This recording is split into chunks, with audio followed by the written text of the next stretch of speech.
Hey there guys, Headphones Neil here, back with an Android device review, and in this case it's going to be my recently purchased OnePlus 8 Pro. So I recently got it in the mail, so a couple of days prior to this recording, so I thought I would give my first impressions of the device, and so far I will say that they have hit it out of the park. Overall, the display and performance are very good. Battery life has been okay, but I'll get into that in a little bit because it does relate to one new feature of the device. But other than that, there's very little I can say that I dislike about it, especially coming from using the OnePlus 3T and 5T, and prior to that, various other devices. So with that, let's jump right into it. So if you've seen my review of the OnePlus 5T, you'll know that the home screen launcher is more or less what you expect, except they've now replaced the shelf with the Google Discover tab. So for me, it's not something that I really use, so I turn it off. But from there, the widget selection is about the same. You still get the usual padding around the edges of your widgets. So for me, I prefer to still use Action Launcher, or sorry, not an Action Launcher, but Nova Launcher, just so I can have that edge-to-edge display. So for me, that's one of those reasons why I'm not really saying anything negative about the launcher, but I would recommend, or if you prefer a little bit more customization than what the OnePlus launcher offers, then definitely use one of your choosing.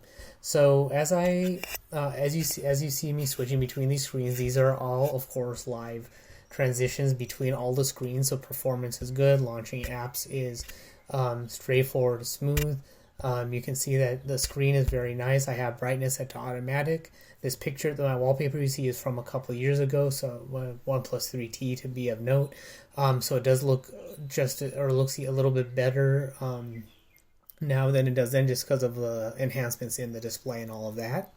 So jumping into the settings for some of the things that you can expect from the device, if you go into the display menu, you do get this new comfort tone. So as you're using your device and you're out into different areas, whether you're inside a building, at home, outside, it will automatically adjust if you so choose to.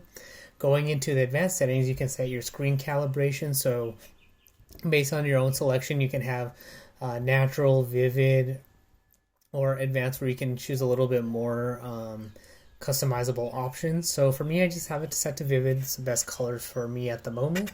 You can set your resolution to FHD plus or QHD plus. You do get the note that it will use a little bit more battery, which is where a little bit extra battery drain comes into play. But reading about an update that they just released that I haven't gone as of this recording, it should improve that a little bit. But you can set to auto power saving so that your device switches between display modes automatically. The other thing that the OnePlus 8 Pro provides as a new feature is the option to switch between 120 Hz or 60 Hz screen resolution. So I have it set to 120 Hz for a smoother, higher refresh rate, so it looks and feels that much more smoother. 60 Hz I played with a little bit, and although I can't tell too much of a difference, I figure I have the higher refresh rate, so why not keep it there? Other than that, jumping into the customization option, you have the similar options as you see in the OnePlus 5T, except you can also set your fingerprint animation, so energy, cosmos, or ripple, or none. So I have it set to energy for now. I still have to check what this Horizon Light business is. I keep forgetting to do a Google search on what that's all about. I have a feeling that is related to the the stock OnePlus launcher, so I'll look into that at some point.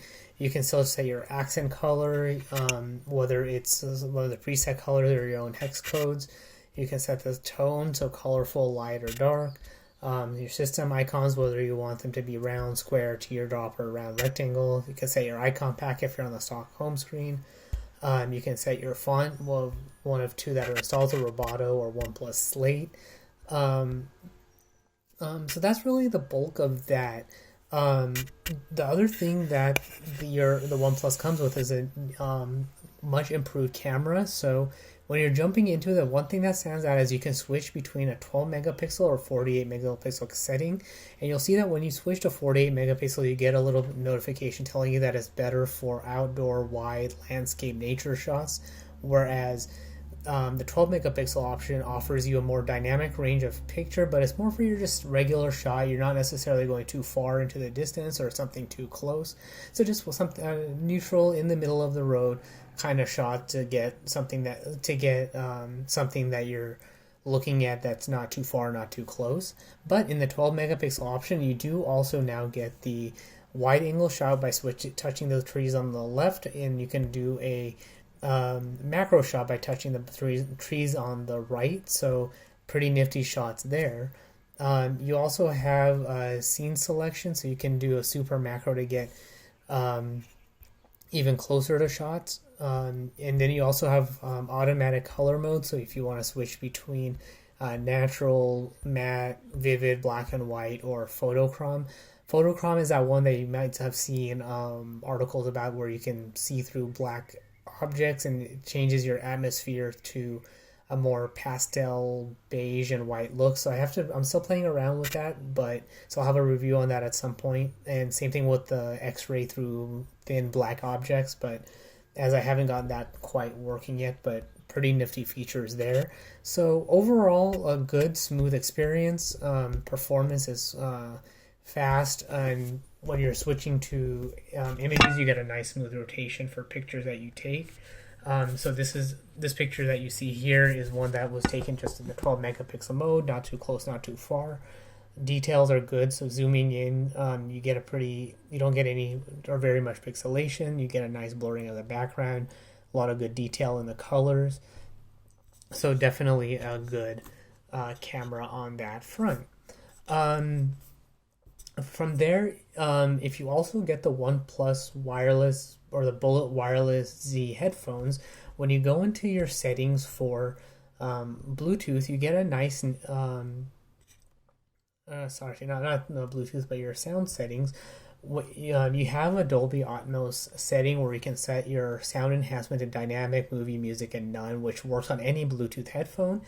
You can also set a style preference if you want an intelligent, automatic enhancement of your audio. But there's also one for sound enhancement for the Bullet Wireless Z headphones, so you can get a more vibrant listen to an automatic enhancement of your sound, whatever you're listening to, whether it's music, movies, podcasts, talk shows. So everything has a more natural sound, so nothing's not really blown out with a treble or bass or anything like that. And so far in the few days of using it, that's kind of what I found. It's not too bassy, it's not too trebly.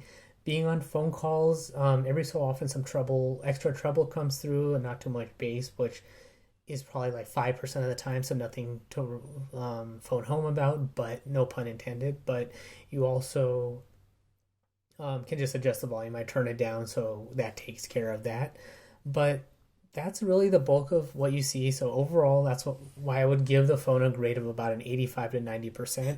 The only thing for me that's not really a downfall, but to keep track of that I'm getting used to, is the battery usage. But as I'm installing apps, things are syncing. Screen is on a little bit more right now as I'm getting used to it. I expect that much more usage.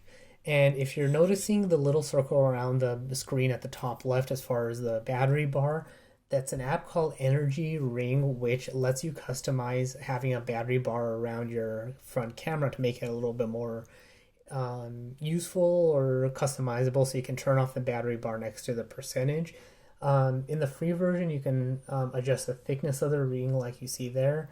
5 works good for me. You can set a transparent background, show on the lock screen or not. You can have the ring direction, whether it's bidirectional or anti-clockwise. You can have the charging animation if you want. You can have color segments if you want, so that's also pretty nifty. But there are features that are in the Pro version versus the free version, so you can support the developer if you so choose. So that's about it for my initial review. Overall, it's a good device, very easy to use. So at some point I'll probably do a follow-up review based on maybe updated software performance updates, battery usage, other apps that I like, maybe some game reviews and things like that. But overall, I do recommend get a consideration as a phone to buy, notably because it is $300 cheaper than the other flagship devices of similar quality and class, with things like a Snapdragon 865 processor, 48 megapixel camera, 12 gigs of RAM, 256 gigs of storage. So definitely a lot of good specs and a good software experience. So that's all there is for this review. If you want to get in touch with me, you can find me on Twitter at PatelN01. Website is pateln01.com for other episodes, subscription links supporting the show, and all of that good stuff. But that's all there is for this particular review. Thanks for tuning in, and until next time.